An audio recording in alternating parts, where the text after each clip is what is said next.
ஒரு கட்சியை பார்ப்போம். ஏன்னா ஃபஸ்ட்டு வின்னி கட்சியானது டிவிக்கே பார்த்துடலாம். டிவிக்கே பொறுத்த வரைக்கும் ஒரு 2.5 வருஷம்தான் ஆச்சு கட்சி ஆரம்பிச்சு. விஜய்னால ஆரம்பித்தாங்க 2.5 வருஷம். இது ஒரு சின்ன மெமரி நான் ஷேர் பண்ணணும்னா, நானும் ஃபேமிலியும் திருச்செந்தூர் போயிட்டுருக்கோம் அந்த வேலை. அப்போ தான் அந்த டிவிக்கே சாங் ரிலீஸ் பண்ணுறாங்க, அந்த ஆந்தம் ரிலீஸ் பண்ணுறாங்க ஆன்லைனில். ஸோ விஜய் சாரோட எங்கள் அண்ணன் அப்படி சொல்லலாம். அண்ணனது பார்த்தீங்கன்னா, விஜய் அண்ணனது பார்த்தீங்கன்னா, தளபதி பார்த்திங்கன்னா ஒவ்வொரு ஸ்டெப்பாக நிதானமாக எடுத்து வச்ச மாதிரி தான் இருந்துச்சு. ஏன்னா நிதானன் பேரில் ஃபஸ்ட்டு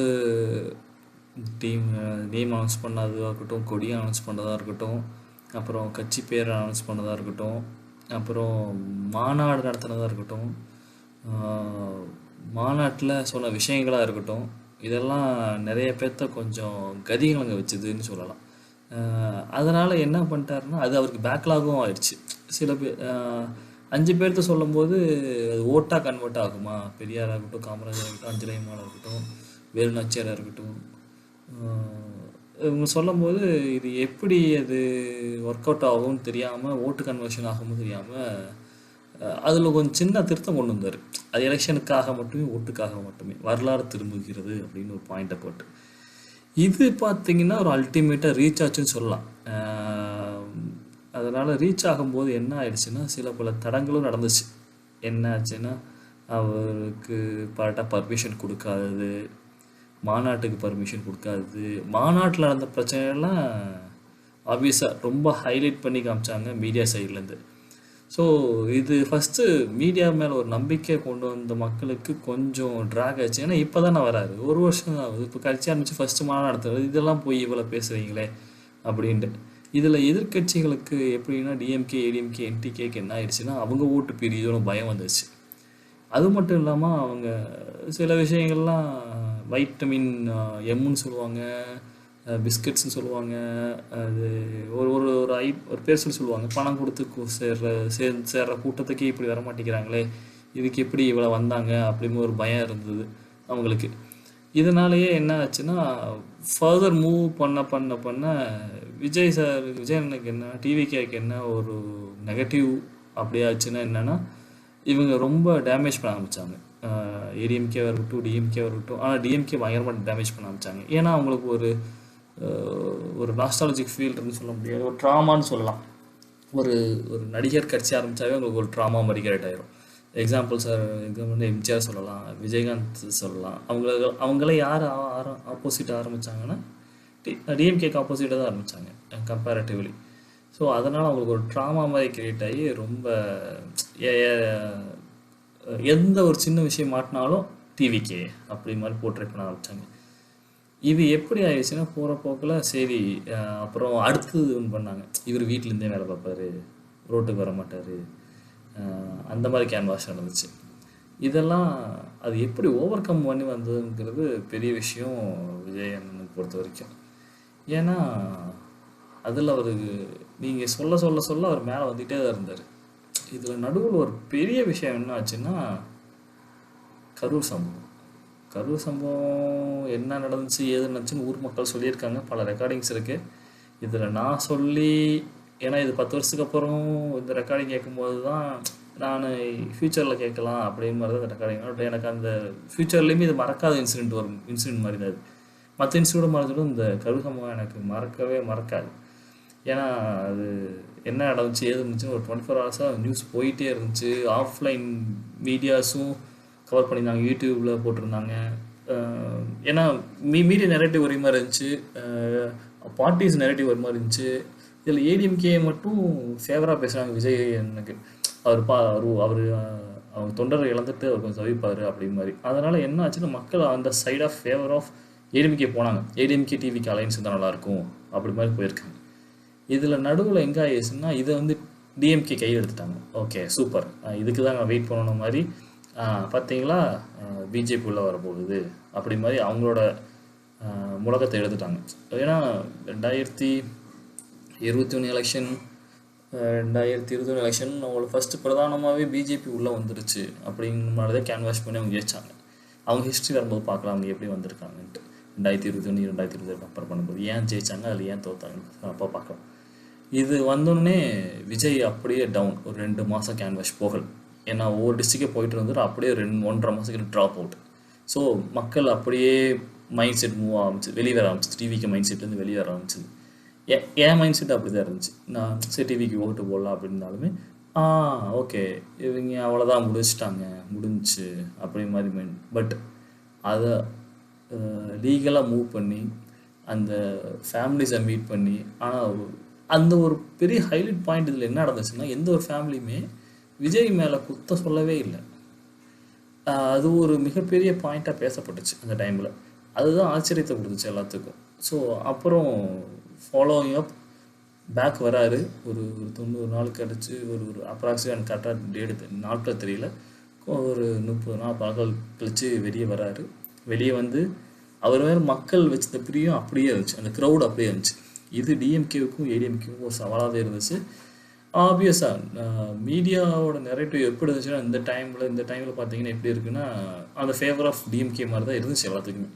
அது ஓப்பனாகவே தெரிஞ்சது. ஏன்னா அவங்களோட நியூஸ், டெய்லி நியூஸஸ் பார்த்தீங்கன்னா டிவிக்கு எத்தனை பர்சன்டேஜ் வாங்குவோம் இப்படி தான் இருந்துச்சு. ஃபஸ்ட்டு ஒரு 8% அப்புறம் விஜயகாந்த் சார் ஓட்டு வாங்குவாங்க அப்படின்னாங்க. அப்புறம் 10% ஆச்சு. ஒரு 15% வந்து நிற்கும் போது தான், சொல்லும் போது தான் அந்த கருசமரம் இருந்துச்சு. அவ்வளோதான், கருசமரம் முடிஞ்சிச்சு, அலையன்ஸ் போனால் தான் அவங்க காப்பாற்றிக்க முடியும் கட்சியவே, ஏன்னா எங்களுக்கு பேக்கப் சப்போர்ட் தேவைப்படுது அப்படிங்கிற மாதிரி சொன்னாங்க. இந்த டைமில் தான் காங்கிரஸ் என்ன பண்ணுச்சுன்னா, ராகுல் காந்தி என்ன பண்ணுறாருன்னா, விஜய் கொஞ்சம் சப்போர்ட் பண்ணி ஃபேவர் பண்ணுறாரு. ஏன்னா இவர் ஏடிஎம்கே பிஜேபி சைடு போயிடக்கூடாது, அந்த சைடு போச்சுன்னா நல்லதில்லை. ஸோ ஸ்வீப் ஆயிரும், ஒன்று தமிழ்நாட்டில் ஸ்வீப் ஆயிரும். பட் நமக்கு ஒரு ஆப்பர்ச்சுனிட்டி இருக்குது தமிழ்நாட்டில், அது விஜய் சார் நம்மளால் கொண்டு வர முடியும் மாதிரி ராகுல் காந்தி வந்து ஒரு பேக் பண்ணுறாரு அவருக்கு. ஸோ அந்த ஒரு நம்பிக்கையில் டிவிக்கு என்ன பண்ணிட்டாங்கன்னா, ADMK BJP alliance group hold பண்ணிகிட்டே இருக்கிறாங்க. At last we are not in அப்படி மாதிரி சொல்கிறாரு. ஏன்னா இது எப்படி வந்துருச்சுன்னா, எடப்பாடியை வந்து ஒரு மீட்டிங்கில் ஓப்பனாக சொல்கிறாரு, பார்த்தீங்களா பிள்ளையா சொல்லி போட்டாச்சு, கொடி பறக்குது பார்த்தீங்களா அப்படி மாதிரி பேச ஆரம்பிச்சிட்டார். ஸோ இதை பார்த்தோன்னே ஓகே மறுபடியும் பிஜேபி தான் இது பண்ணுறாங்க. பட் மக்களுக்கு வந்து என்னென்னா கொஞ்சம் டிஎம்கே மேலே அதிருப்தி இருந்துருச்சு. என்னன்னா இதை தூக்கி பழைய தூக்கி விஜய் சார் போட்டாங்களே. ஆனால் இது வந்து எந்த மீடியாவும் நெரேட்டிவ் அப்படி செட் பண்ண மாதிரி காமிக்கல. அதுதான் ஹைலைட். இது என்னன்னா மக்கள் மனசுக்குள்ளேயே இருந்துச்சு. எப்பயும் ஒவ்வொரு எலெக்ஷன்லேயும் மக்கள் அமைதியாக இருந்துட்டாங்கன்னா அது பெருசாக ஒரு வெடிக்க போகுதுன்னு அர்த்தம். இந்த எலெக்ஷனில் எல்லாருமே அமைதியாக இருந்தாங்க மக்கள். அதுதான் மிகப்பெரிய பாயிண்ட்டை டிவிக்கு ஃபேவர் சைடாக போய் அமைஞ்சதுன்னு நினைக்கிறேன் நான். அப்புறம் என்ன ஆச்சுன்னா, கேண்டிடேட்ஸ் நிறுத்தினாங்க. ஃபஸ்ட்டு என்ன சொன்னாங்கன்னா, இவரெல்லாம் அரசியல் கட்சி தொடங்கி நடத்த முடியாது, ரொம்ப நாள் ஸ்டாண்ட் பண்ண முடியாது, அப்புறம் இவர் கூட்டணிலாம் முடியாது. இவர் ஏன்னா கூட்டணிக்கு அழைச்சார் எல்லாத்தையும், ஆனால் யாருமே வரலை. அது இல்லாமல் என்ன சொல்லி கலைச்சாருன்னா, நான் சிஎம் கேண்டிடேட், என் கூட வரவங்களுக்கு மினிஸ்ட்ரி பதவி கொடுக்கப்படும், அவங்களுக்கு ஈக்குவல் ஷேர்ஸ் கொடுக்கப்படும் மினிஸ்ட்ரிஸில் அப்படி மாதிரி சொல்லியிருந்தார். அது கேட்டு கூட யாருமே வரல. விருப்பம் இருந்தாலும் வர முடியல. ஏன்னா வந்துட்டு தோத்துட்டா சீட் கன்வர்ஷன் ஆகாது. இப்போ ஆல்ரெடி எக்ஸிஸ்டிங்கில் ஒரு 2 எம்பி ஒரு எம்பி இருக்காங்க, இப்போ விசிகாக இருக்கட்டும் கம்யூனிஸ்டாக இருக்கட்டும், அவங்ககிட்ட சிட்டிங் எம்பி இருக்காங்க, ஒரு வின்னிங் இது இருக்குது. பட் விஜய் நம்பி வந்து உள்ளதும் போச்சுன்னா என்ன பண்ணுறது அப்படி மாதிரி பல பேர்த்துக்கு ஒரு கேள்வி. இந்த பாயிண்டில் தான் சரி யாரும் வரல, காங்கிரஸ் வச்சா வரும்னு கடைசி வரைக்கும் விஜய் வெயிட் பண்ணார்.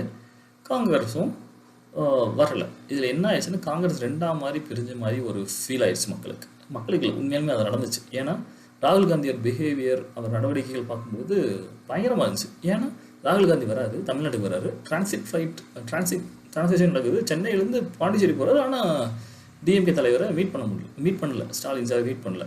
ஏன்னா இதுக்கு முன்னாடி இருக்க எம்பி எலெக்ஷனில் எப்படின்னா ரோட் ஷோ நடந்துச்சு கோயம்புத்தூரில்.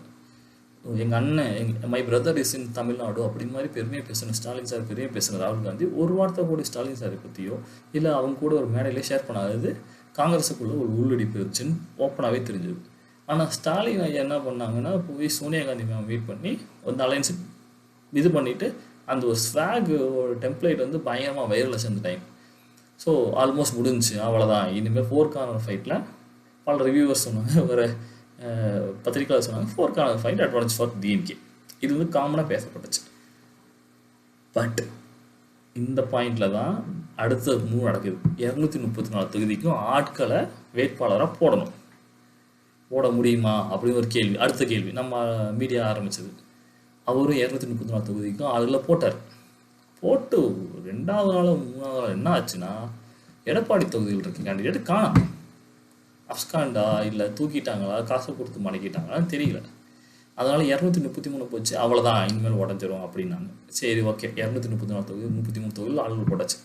உங்களுக்கு பூத் ஏஜென்ட் ஆளு இருப்பாங்களா, அங்கே தாங்க ஓட்டு கன்வெர்ட்டே ஆகும் அப்படின்னாங்க. பூத் ஏஜென்ட்டு எப்படி அப்படின்னு யோசிக்கும்போது, சரி எல்லாம் பசங்களாக இருக்காங்க, அவங்களுக்கு பூத் ஏஜென்ட் பற்றி தெரியும், என்னன்னு தெரியாது, உள்ளே போய் உட்காந்து என்ன பண்ண தெரியாது, வெளியே என்ன பண்ண தெரியாதுன்னு எல்லாம் நினச்சாங்க. பொதுவாகவே நான் இது எனக்கு ஒரு 4வது எலெக்ஷன் 5வது எலெக்ஷன் ஓட்டு போகிறனால எனக்கு வெளியே என்ன நடக்குன்னு தெரியும். எல்லாம் அந்த மிடில் ஏஜ் பீப்புள் ஒரு 50+ பீப்புள் என்னென்னா வெளியே அந்த கேன்வாஸ் இருக்குது பார்த்தீங்களா, அந்த வெளியே பந்தல் போட்டிருப்பாங்க. எந்த ஒவ்வொரு கட்சியுமே வெளியே பந்தல் போட்டு 100-200 மீட்டருக்கு வெளியே இருந்து பந்தல் போட்டிருப்பாங்க. அவங்களை கிராஸ் பண்ணி தான் உள்ளே போகணும், ஓட் பண்ணுவாங்க. நம்மளை எல்லாம் நோட் பண்ணுற மாதிரி இருக்கும் உள்ள பூத்துக்குள்ளே. ஸோ அந்த மொமெண்ட்டில் சில பேர் ஏடிஎம்கே டிஎம்கே மாற்றி போட்டுருவாங்க. தேர்ட் பார்ட்டிக்கு ஒரு விஷயம் இருந்தாலுமே, இப்போ என்டிகே போடுற மாதிரி இருந்தாலுமே ஒரு நான் சொல்கிறேன் 2021 எலெக்ஷனு 24 எலெக்ஷன் அப்போ சொல்லிட்டு இருக்கேன். ஸோ அப்படி ஒரு மைண்ட் செட் இருந்தாலுமே மாற்றி போட்டு வந்துடுவாங்க. ஆனால் இந்த டைம் என்ன ஆயிடுச்சுன்னா, ஈக்குவலாக 2 பந்தல் இருந்த இடத்துல காலங்காலமாக 2 பந்தல் மட்டுமே இருந்தது. நாம் தமிழர் இருந்தப்பவுமே 2 தான் இருந்துச்சு. இப்போ 2 பந்தல் இருந்த இடத்துலமே 3 பந்தல் இருந்துச்சு. ஏன்னா நான் இந்த எலெக்ஷன் முடிச்சுட்டு ஒரு 4 டிஸ்ட்ரிக்ட் சுற்றினேன். எனக்கு ஒரு ஒர்க்குனால ஓட்டு போட்டு ஒரு 4 டிஸ்ட்ரிக்ட் சுற்றும் போது ஊருக்குள்ளே சுற்றி பார்த்தேன் எப்படி தான் இருக்குது நிலவரம் அப்படின்னு பார்க்கும்போது, எங்கெங்கே 2 பந்தல் ஏடிஎம்கே டிஎம்கே இருந்துச்சு, 3வது பந்தல் டிவிக்கே இருந்து. இதில் என்ன என்ன ஈவினிங் ஒரு 5 மணி நான் வீட்டுக்கு திருப்பி ரிட்டர்ன் வரும்போதும் ஏடிஎம்கே டிஎம்கே கூட சோர்ந்துட்டாங்க, ஆளுங்க இல்லை. வெயில் தாக்கம் ஜாஸ்தி, சம்மர் சீசன் நடக்குது, வெயில் போட்டு பொழக்குது. ஏடிஎம்கே டிஎம்கே சோர்ந்துட்டாங்க, சில பேர் போயிட்டாங்க, சில பேர் பந்தல் மட்டும் தான் இருக்குது. ஆனால் டிவிக்கு என்ன பண்ணால் பந்தலுக்கு 2 பசங்க உட்காந்துட்டே இருந்தாங்க. அவங்க ரீல்ஸ் பார்க்குறாங்க, பார்க்கல, கேன்வாஸ் பண்ணுறாங்க, பார்க்கல. அவங்களோட உபசரிப்புன்னு சொன்னாங்க. நான் ஒரு பக்கத்தில் ஒருத்தவங்களை கேட்டேன். அவங்க என்ன சொன்னாங்கன்னா, அவங்க முகத்தை பார்த்து அக்கா ஒட்டு போட்டுருக்கா, நமக்கு தெரியுங்கக்கா, 1வது 2வது அப்படின்னு சொல்லும் போது நமக்கு சரி பசங்க ஆர்வமாக இருக்காங்க, ஓட்டாச்சும் பசங்களுக்கு கொடுப்போம்னு சொல்லி ஓட்டு போட ஆரம்பித்தாங்க. சரி நம்ம தான் போட்டிருப்போம், இல்லை யங்ஸ்டர்ஸ் தான் போட்டிருப்பாங்க, இந்த வில்லேஜ் பீப்புள் தான் போட்டிருப்பாங்க அப்படின்னு நினச்சிட்டு வயசானவங்களும் போட்டாங்க. என்ன ஜெயிக்க போகிறாங்களா, இது ஒரு டைம் கொடுப்போம், வாய்ப்பு கொடுப்போம்னு போட்டாங்க. இதில் என்ன ஹைலைட்னா, யாருமே டிவிக்கு ஜெயிக்குன்னு எதிர்பார்க்காம தான் போட்டாங்க முக்கால்வாசி பேர்.